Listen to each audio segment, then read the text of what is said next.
are again in conversation. Our guest tonight is Thomas Knauber. We'll try to see the world through his eyes, talk about his personal life, and of course at the end we'll see how he relates to Nepal. So welcome, Thomas. Welcome. At first, tell me something about yourself. I know a lot of it, but still for our listeners it will be easier to relate to you. Yeah. I'm now 65 years old and I'm born in northern Germany, but now I live in Bavaria, southern Germany. And as a profession, I had been an editor in the newspaper. That was by chance. I did not know what to do, what to kind of profession. And then I stayed there for 30 years and now I'm retired. Okay, good. So you have a lot of experiences. Just a short question. What do you do in your retired life? What do you do these days? For me, every day is too short. I would need 24 hours to do things. Okay. Because I have so many hobbies and interests and I can't paint, no time. Can't read books, no time. I just run around here, there, and do so many things, and then I'm every morning, every evening not content because the day was too short. The day is too short for you because you want to do a lot of work and you cannot complete it. Right? I have many plans, But I guess you are still happy with the way you are living now, right? Yeah. I'm happy that I live in Germany. Mm-hmm. It's one of the best corners of the world where you can live in peace and there's enough money and there's enough possibilities. You can talk freely. You can read everything what you like. Mm-hmm. You have the internet. You can put your mind into different things. Mm-hmm. And there are many possibilities. Yeah. And perhaps there are too many possibilities in the rich countries and you have to choose out of these many possibilities, just 3 or 4. Yeah, a lot of opportunities to explore, right? Yeah, good.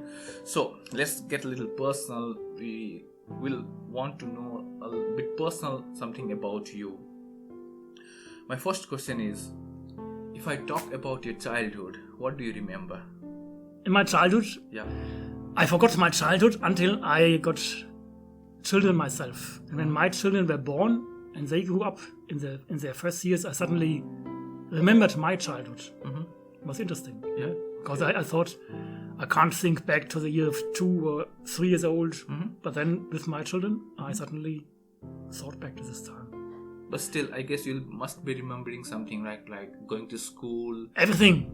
I have a good memory. Okay. Yeah. Please tell something more. Yeah, genau. So my father, he used to move to many houses, there and there. And I was always used to move. Mm-hmm. And suddenly he said, in the little village Pommesbrunn, now we stay here. And I was very disappointed. Mm-hmm. I thought, why do we have to stay now? I want to travel on. I want to live here. Ne? Mm-hmm. And we lived in Pommesbrunn, little village up on the hill. And this was a very lonely place with much nature around. And this nature is in my head still today, until today. Mm-hmm. I'm still full of nature, out of this living in nature. Mm-hmm. Yeah. But my father was a cruel man, so my childhood was very, very brutal. I wouldn't wish anybody to have this childhood. Okay. And I was glad when I was 18 and could leave. Okay. Yeah. So you said you traveled with your parents a lot? Before this. When we settled down, I was 5. Okay. Was it because of the job or? Yes. Okay. Yeah. My father, he was in the war and he couldn't finish his school because of the war. Mm-hmm. And after the war, they gave him a very short gymnasium time. Yeah. And then he got this baccalaureate. Is this okay? Okay. Yeah. Mm-hmm. Then he tried to find some study that was paid by the government, and that was the studying how to do mining, to get out of the mountains, get the coal out. Okay. Coal mining. That's why he moved to the northern Germany. Mm-hmm. And Bochum, where I'm born, this area, Essen, there are many minings down into the earth. Mm-hmm. And he worked there. Okay. And then he thought, when we were very, very young, just born, 4 children, he thought perhaps there's no future for this mining because someday these mines will be empty. Okay. And then he thought I could choose another profession. Mm-hmm. And he looked around and he found in Nuremberg, in Bavaria, some job to be a surveyor of... If you get out of the hill the stones, you have to put in dynamite. dynamite. You have okay. to make explosion. Yeah, dynamite explosion. Yes, yeah. and he was the engineer who watched this. Okay. And he told the company, well, there you have to do some more for security, therefore more for security, and so on. He was some kind of Okay. very feared engineer, always traveling around, having about 20 of these stone places and always watching what is happening. Okay. Every Christmas he got many presents because all these owners of the stone, what is his name? Steinbruch. Okay. They gave him something. The company who used to explore the mine, they gave him many presents so that he's quiet. Okay. Yeah, good. So just a short question. You told like your father were in the war. Yes. By war, you of course mean the Second World War, maybe. Do you have some memories? Like, did your father tell you something? How was the experience in the war? Never. Good. My mother was always interested in this wartime, and he never talked to her too. She said it was very curious because the war was ended, and she was bombed out in this Essen-Bochum area, and all the houses burned, everything was out. And suddenly there came a little Volkswagen with my father in. And the Volkswagen was full of meat and full of food. There was this time was an exception that somebody has food. And then the local city government, they gave my father some place to stay. And he got this room in my mother's house. And so they got to know each other. Okay. Yeah. My mother thought she would never marry him because she didn't like him so much. Okay. But there were no men there. Everybody was shot. So she said, I can go on as a single lady or I get married. And so she took him for marriage. Okay. And then they traveled for the marriage to the little church. And she said, in the train to this marriage, I always thought, why do I get married with him? I don't want him. But they, in the end, they got married together. Yes. I'm glad that you brought your mother in the conversation because it was my next question. I heard a lot from you. You are very fond of your mother. Yeah. She's very, very modern thinking person. Yeah. So now tell me something about your mother, but try to relate it with your childhood. Yeah. In my childhood, 4 children, my father was always the dictator and very cruel, very beating and shouting, and we had to work very much. We lived in a house in the mountain, and there was a huge area with many trees and everything. And we had to work every Saturday, every Sunday. And my mother, she's always on our side, and she tried to stop him because he was so much pressing and so much beating. Yeah. And she always went against him. And we admired my mother, that she's so good person. She's always defending us against him. And in the end, she thought to leave him to get divorced when we were about 12. And then at that time, it was not so easy to get divorced. And then she waited for new laws to have a better start off as a single mother. And then these laws came, and then she got divorced. And then I was 19 at the time. Okay. Yeah. But my mother she's very modern thinking, and we thought in our school times she's more modern than we are. Okay. More modern than the children. Yeah. And even today now she's 96 and she's still very powerful. Okay. When I telephone to her, she's like an actor. Talking this, and really, and emphasizing this and doing this and so and so. And it's a very much fun to listen to her. Yeah. And she's very adored by her grandchildren. Okay. Like Karna says, she's an ideal. Yeah. For me. Ideal. Yeah. Good. Yeah. So do you remember like going some places with your mother for holidays? Yes, my mother was so wanting to see the world, and the war had killed her youth. I mean, the war was ended. She's born 24, and the war was finished 45, so she was 21. Then she got the children, and then she was about 30.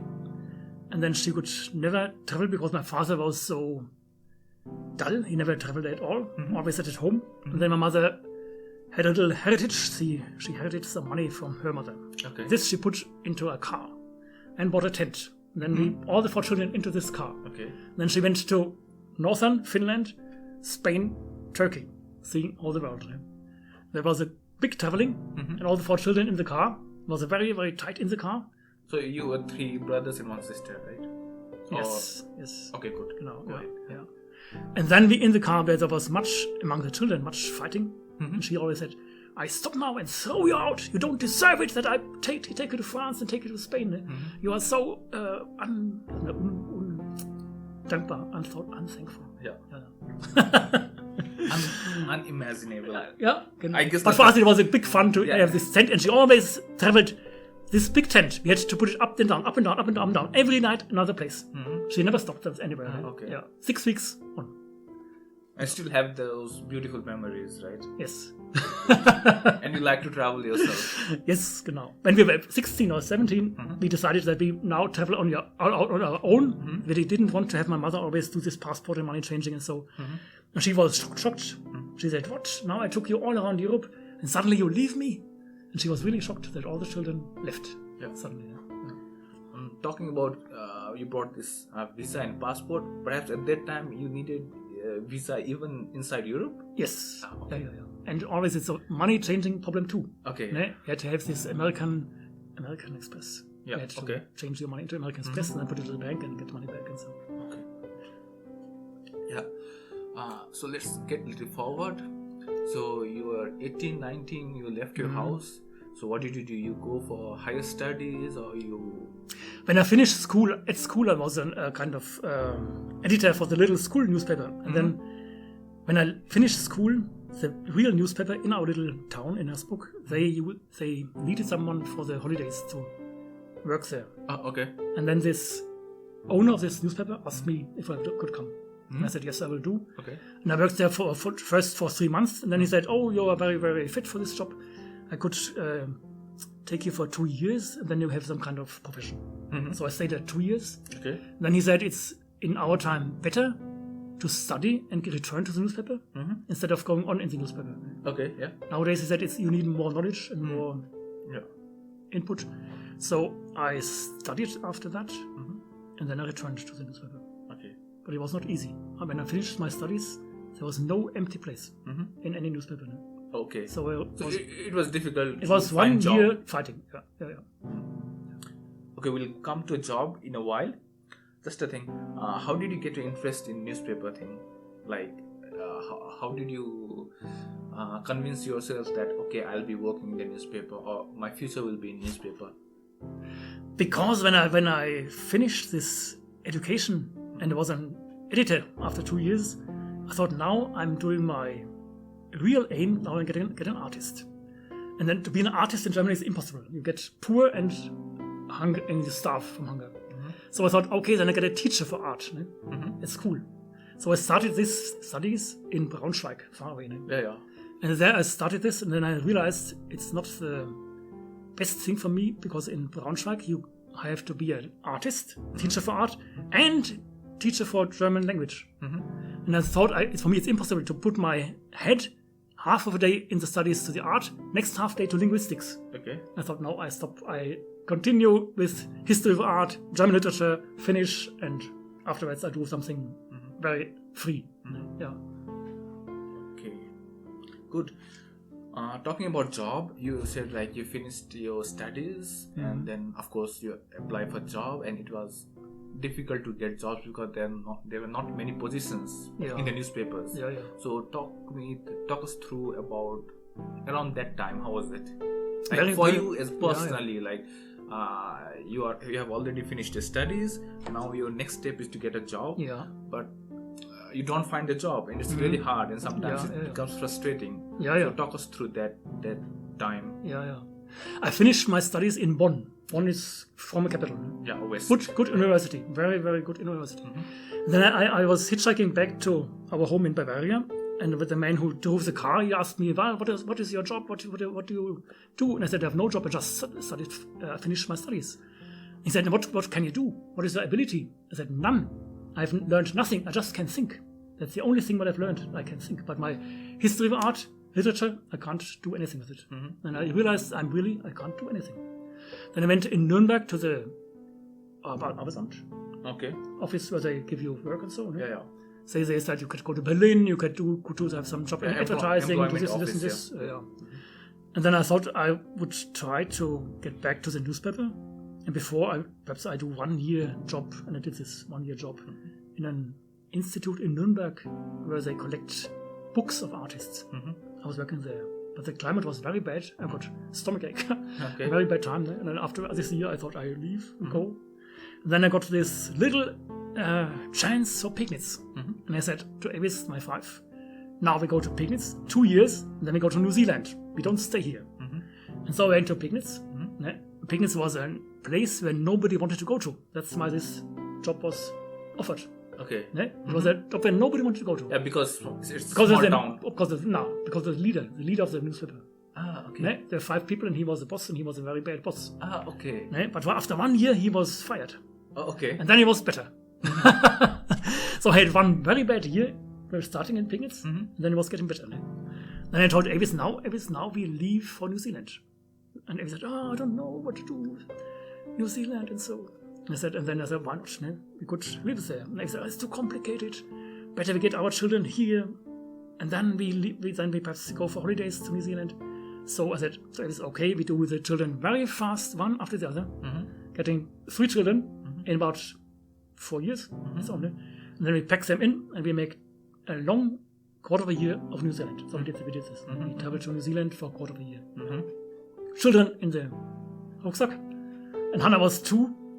And we had a stop in Bali to go to New Zealand. Okay. In Bali, Hannah said, I want to go home. Okay. Yeah. Okay, good. It's interesting that you always bring the topic. That is my next question. So, talking about Avis, your wife. So, tell me how you first met Avis. By chance. Yeah. Somehow, I think nowadays, now I'm very old, I think it's nothing by chance, but at the time it was by chance. I thought I had holidays in studying, so 6 or 8 or 10 weeks, and I thought I'd go hiking in Elsass. Elsass is close to Freiburg. I studied in Freiburg. Freiburg is close to the France. Yeah. And I was hiking in these mountains, Vosges in France. And I was getting a bit bored of hiking, and I thought, I look to the next little town, travel agency, and I booked some flight somewhere. I went to this town, and they had a flight to Greece. I said, well, wonderful, I go to Greece. Hitchhiked to Paris, flew to Greece. In Greece, it was in Athens. Athens is a big city. Yeah. And I knew from former times that in Athens, you can get the ships to the little islands. Okay. I took one where I knew where I've been before. This little island, I was getting off, little beach there, all these hippies there, with rucksack and so. And someday Avis came with her rucksack on, from England. And next to her, some Norwegian boy. And then I thought, well, this Norwegian boy and this English girl, they don't fit together. Somehow they're not so. And then slowly, Avis and me on the beach, we met and came together. And then Avis said, okay, after this little holiday, I return to Germany. So we hitchhiked back, both over Yugoslavia to home. And to my mother, and my mother said, she can't speak any German. Very hard. And Avis worked in Paris. Okay. She comes from England, but she worked in Paris. Then I moved to Bonn. And from Bonn to Paris is very short. It's not big distance. And I always took a train. Every second week I was going Paris back, Bonn, Paris, Bonn. And after some time, Avis said, well, I could move to Bonn. And Avis moved to Bonn. There she had no job. Then she had a little job in a little company where they sell things that are made in the third world. And these ladies there didn't speak any English. And Avis didn't speak any German. Yeah. And so it was for Avis a very good teaching with these ladies, very simple ladies, to learn German. Okay. Avis just knew 2 words before. And after this, suddenly she got more and more. Then my mother said, Avis speaks more German now. And it's a wonderful accent. I hope she will never talk more German, that the accent stays. So. Yeah, I can understand the problem with the language. Like when you are from a different country and you want to settle in a different country, and there comes the language barrier. And did Avis say to you like the problem with the language, like how she felt in early days? Like she for her it was hard, very hard. She had been in Paris learning French, and now she came to Germany learn German. Yeah, exactly. And it was really hard. Yeah. At the same time, her background is completely different from England, and again the language is completely different. She has to learn German again, right? So I can understand, me being from a different country, I can understand how difficult it is just to learn a different language. And I admire you that you are so fit in German now. We still try. No? Okay. My next question is, so Elvis moved to Bonn and you're together. So at what point of time did you decide that you are going to live your life together, or like you'll be marrying? Like at what point of time did you decide? I didn't want to marry at all because I had seen my mother and my father, this bad marriage and the divorce afterwards. Then I thought, when I was 20 or so, I will never ever marry. I may move together with some girl, and we may have best thing 2 rooms. Ne? And Avi said, it's impossible. The children will grow up with different names and so, and it's perhaps for the children it's good to get married. Then I thought, okay, then let's get married. So, Okay. and interesting was too. So that when I got married, I was 32. So, and then Matteo came, first child, and I thought before, because I was traveling very much. All my studying, I was traveling to America and to Indonesia and there and there. And I thought now, when I was 30, I thought it's a bit boring. I know too much of the world. Now it's really a bit boring. And then came the first child. Then I thought, it's very interesting. Okay. Yeah. So to talk us through that, like having your first child. Interesting. Yeah. The most interesting is that as a young mother, you don't know what happens. Yeah. You know, perhaps somebody tells you, well, the child will come and it will be aching in the stomach and so, and then suddenly you go to the hospital. But nobody tells you really how it works. And so we, in 11 in the night, we were at home. And Avi suddenly said, I think the child could come. Then you phone this lady who helps you. Yeah, midwife. Yeah. And she says, well, tell me, how are the pains? Oh, he could wait still 2 hours longer. And then you put up the phone down and he said, well, still pain. Avi phones again, and then the lady, then okay, then we go. And then, so he takes the car in the midnight and go to the hospital. Avi couldn't even walk up the steps anymore in the hospital because of pain, always holding up to there. Then Matteo came, 3 children, not now experienced. Yeah. But Matteo came very violet in the face. I thought that's normal. All the young children are violet, but it was a lack of oxygen. Okay. But not normal. Normal it's really pink color what it comes. So he was close to some defect in his brain. With no oxygen, you get, and you are blinded, disabled. You get disabled afterwards. When Thorsten came, he was also interesting because when Thorsten came out to the world, looked around like an old man, like 82, very experienced, very quiet. And Hannah came, and she had eyes like Chinese eyes. The Chinese have eyes here, bit in the corners, bit closed. And I thought, interesting. Okay. So, how's the excitement? Like your first child, Matthew, then second child, Thorsten, and third, Hannah, your daughter. Like, how is the excitement different from the first to the second to the third? Also, different character also. Yeah. What? I mean, your excitement, like I guess when it's your first child, right? Yeah. First, we took Matteo like a little god. Then Thorsten came, and Matteo suddenly fell down into the nothing. Okay. Second child there, Matteo was nothing anymore. He got a really crack in his mind. Okay. It was Matteo was really when he was 9 years old. We noticed it. You have to learn as a new parents that you take the second again as a god, but you take them both similar. Both together, yeah, of course. Genau. When Hannah came, I thought, now the family is complete. I thought, these 3 children, you suddenly see it's a family. Before it's not. With 2 children, it's not no family. But with 3, you have this family. I met some teacher in Aubach, very experienced lady. She said, the best thing in all my experience of all school times, if parents have 3 children. And she's right. Good. Yeah, I guess, you'll only have this experience when you're yourself a parent, right? But how things differ from your first child to your second and third child, right? Your excitement and what do you expect? It's getting hard. It's getting harder. Yeah. Everybody said to Avis, "You are poor mother, ne? 3 children, 1 year, next children, 1 year, next children, next child." Ne? And Avis said, "Yeah." And Mama said, "Oh, it's horrible," and so on, because she had 4 children and it was also the same stuff. And so, and then Avis said, somehow it worked well because Avis is a good mother, and she's very, very consequent, and she managed all this with the 3 children. It went okay. Ne? And for me, as a father working, and so I just thought that Matteo was very much really close to us. And for Avis, it was too close. And Thorsten came and Avis said, I don't do this again, that Matteo and Thorsten both sleep in our bed. We take him out. And that was for Thorsten was a bad thing. He missed this closeness. He was in the next room. I always said, Avis, we should put Thorsten back to our room, some little bed next door. But he was always alone. And that it was Thorsten is still today, he's very retired.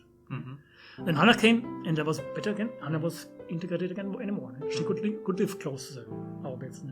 And I read later, the best thing is an American way, big mattress, 3 children, 2 parents, 1 bed. And at least in one room. Everything in one room. Not indifferent. Yeah, you suggest this is the better option. Yeah. Good. Yeah. One more question. You had 2 sons, then a daughter. How was it different for you and Avis, like just having a daughter? Or I don't know. Hannah was always a sunshine, always singing, always bright. Yeah. So it was always a happy thing to see her. Yeah. But he was very bright and laughing. Thorsten was very quiet. Thorsten didn't want to talk. I had great time in getting Thorsten to talk. He was always looking at pictures. Pictures, okay, wonderful. And I learned that in heaven, if your soul is off, you just talk about pictures. You can't make conversation with pictures. And this talking is something human and very, very harsh. So he was perhaps from the heaven still in his mind. So I placed myself in the evening in the middle of this floor, one door to Hannah, one door to the boys, and I talked to them. I told them little stories. Okay. And then I stopped the story and said, well, and how do you think will it go on? And then I said, asked Hannah, and Hannah said a little bit, and then Thorsten a little bit, and Matthias a little bit. And so I forced Thorsten to talk. Okay. But he continued this little story. Yeah. Good. So, you said now you have 3 children, and you also worked in a newspaper, right, in Baghdad itself. So, how difficult was it to give your time to your family and at the same time for your work? I decided when I was very young and the children were all 3 there, you have to decide as a father, do you continue your hobbies or do you live for the family? Yeah. And then I decided I'd live for 15 years for the family, afterwards hobbies again. So, because if the father continues his hobbies, his profession and doing this and this and this and so on, I was running very much around, then you don't meet the family anymore. Exactly. Yeah. So I thought I'm now concentrating on the family, but all the children said, you were never at home. Okay. You were always somewhere. Yeah. That comes from the newspaper job. First you work, and in the evenings you go there and there to write. So I was not so much at home. But somehow you managed to raise 3 children. Of course, a lot of help from because of good business. Yeah, exactly. That's it. Yeah. Yeah, it's good, right? When you have a good mother at home. Yeah. Good. Yeah. So talking about your job, tell me your experience in the job. How was it like? Job in the sense, did you really enjoy your job sitting at the office, or it was like you just do it to earn some money, or what?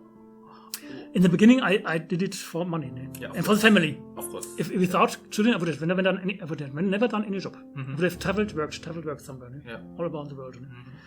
But there with the children, you have to get money somehow. So, and in this job, I realized it's for me perfect job, because you see so many people, and you see so many things. And the bad thing came time by time with the computer.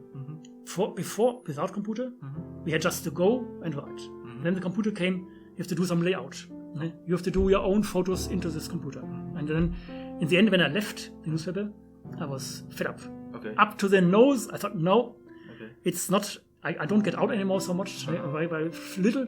And the most time I sit and stare into this square thing. So you're telling me... And I had 3 systems in my mind. One for sport, one for the newspaper, one for Facebook and Twitter. 3 different systems.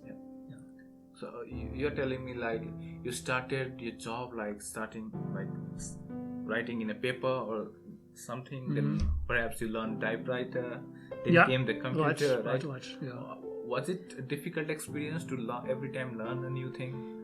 Or it somehow got together? I think the real computer was hard. First came the fax. Fax was an revolution. Before the fax, we always had to take the photographs in paper photo, black and white, take it to the train, and the train took it to Nuremberg to the printing system. Ne?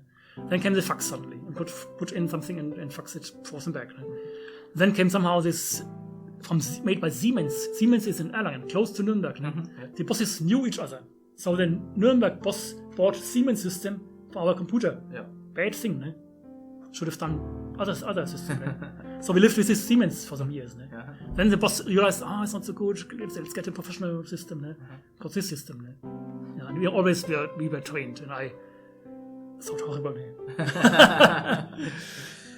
Okay. But we always had the chance to phone. If we sat in our little picnics and there was nothing working anymore, and the screen was blocked, and we phoned and said, "Well, picnics here, please help." Yeah.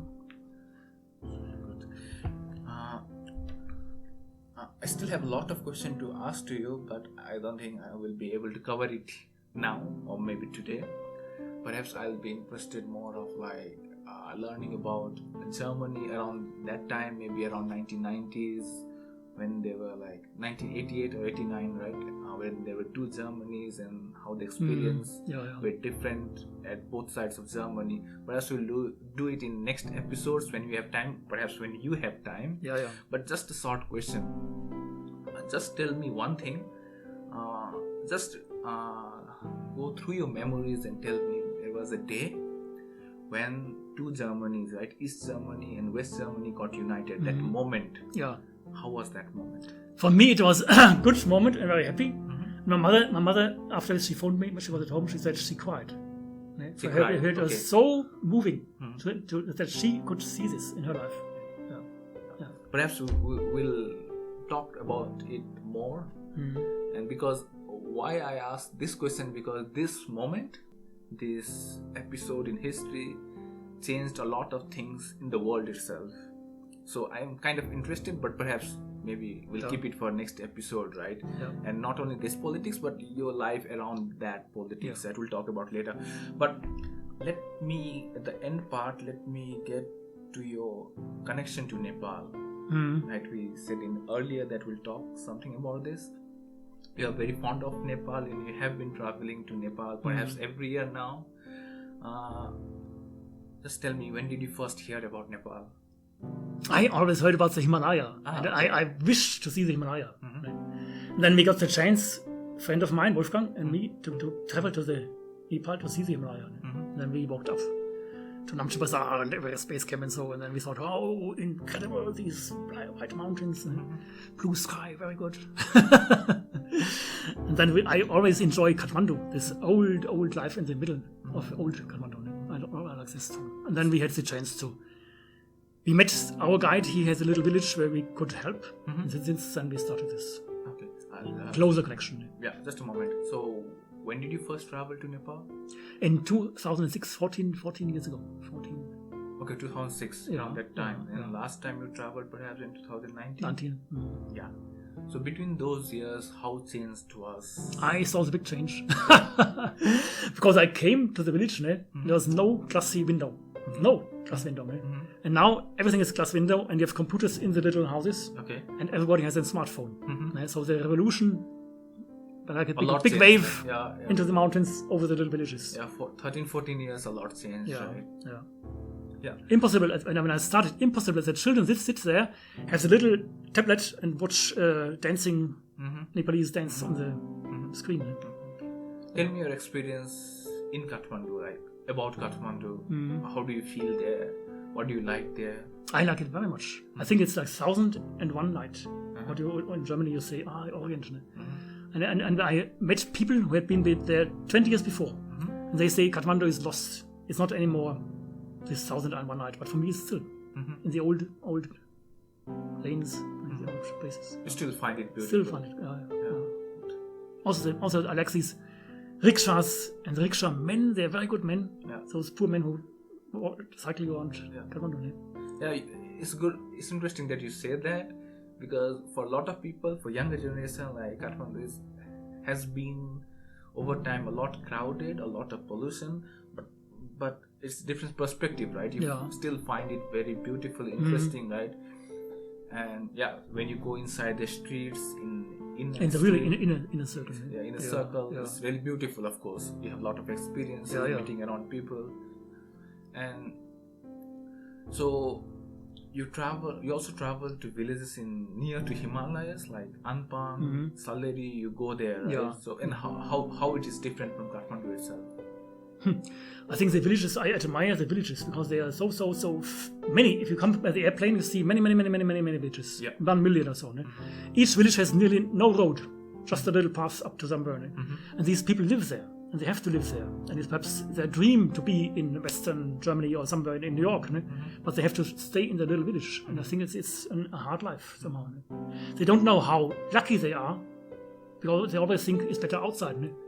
But when I first hiked with Wolfgang up to this Everest base camp, I thought we walk into the old medieval folks, old time people. They all have a good heart, and we have a technical heart. We are inside aluminium. So that's Germany. So you traveled with Wolfgang. He's the mayor now. He's the mayor of Pengus now. Okay, good. So you traveled to the villages. Did you take guide or you by yourself? Guide? Yeah. So you travel to villages in the mountains. You hiked all the way around, right? So my question was, how is life different in Kathmandu to the villages? In the villages, right? Because what we see is completely different than a foreign. I was if we get to the base camp, we get to the very lost villages, very small and so on. And then I dreamt of one lady, and she said, "I would wish to be in Kathmandu. I don't want to be here in the wintertime. Wintertime is Kunjung. Ne? Wintertime up there, it's so much snow, nothing. Ne? And your potatoes are somewhere deep into the earth, and you have to dig them out. Yeah. And there's no school and no trains and nothing. And these people up there, they dream of some school for their children and of some better life. Yeah. So life is pretty hard there. Yeah. Right? Yeah. But I guess I wouldn't like to live there. Now I met some girl through you from Kunjung, and I admired her because Kunjung is really a foggy, cold village. It's no fun to grow up there. So it's pretty hard there just to live there. So I guess you have no. An old man also in the dream. He said, "You in your country, you have fun, cinema, enjoyment. We have nothing, just rain." Yeah. So it makes sense, right? Why Kathmandu is so overcrowded, right? And back in the villages, you have nothing, no facilities, and every people in the village aspire to get something, right? Their life, so they move to villages. Kathmandu in the capital city. It makes sense. So just to inform that you have been helping those villages, right, from Germany here itself. So how did you come up with this idea? We got one guide, Cool Deutsch, his name, and he's a very experienced guide, and he spoke very fluent English, but was fast very good too. And he's always telling about Nepal. We hiked, every evening he talked about Nepal, about the legends, ministries, the corruption, this and the Maoist party, and we knew very much. And then he talked about his little village, where no tourist comes. I was the first tourist there, and he says, and we got one bad school on this side of the river and no school on this side of the river, and every springtime when the snow water comes down, the river is so much full of water, bridge gone, my children sit here, and for half a year they have no chance for school because the bridge is not repaired. And then he started his own school, and then he said, I have 4 classes here but no money anymore. And then we thought when we came home we couldn't see this and go home in our rich Germany and do nothing, and so I thought we could collect money. And so it was possible to build a new school, a good school, and later to pay some teachers and to pay poor children. Good. So since this time, since 14 years. So how hard? Like, of course, you get help from people here in Germany. So how hard to us to convince your fellow Germans like that there's a school there or village there, and you want to help them? Yeah. It works very well because I'm very honest. I'm in my emails. I always don't make fuss and big show, and so I say this, and this. And then people have the feeling it's a very, very correct little job. Then we could help there, and this money will really get to Nepal. Sometimes we had about 5 or 6 people from Germany who taught as a little teacher in Ampang, and they come back and talk about Ampang too. And I told cool, Nepal is very much corruption, but you don't have to be same, ne? You should be honest. And he learned. And so it's because of Cool. I think he's the one who makes this security and the trust. So how many years it has been there since you started helping? 14 years. 14. And have you started seeing some changes there? Yes. Talk us to that. It's like I said, when I came, there were not many houses with this light blue tin roof. And no house with glass in the window. And then nowadays, if you come there, every roof is tin and every window has glass. And you got and at that time there was one spring in the mountain, and Cool Kid came every morning with a huge bucket full of water. And now they got some pipe system. Every house got this little water. Every house got the toilet. Down in the bottom of this thing is a little electricity thing to make electricity up there. When I came, there was electricity for 60 houses. Now it's everybody got electricity. So, and then it's a bank now there. And when I think this bank is a miracle of Nepal, but they needed internet too, and they made a long wire from Ampang to Salary, 26 kilometers to get the internet. Now they got VLAN, so it's all better. Yeah.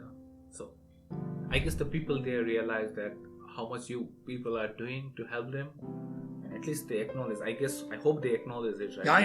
Yeah. Because just to get things there is kind of difficult. Yeah. And I hope like they are having a better life than before. Yeah. For me, it's the main interesting impression is if you look in the classroom and see all the children, all these children, how good and how intelligent faces, and they should have a chance.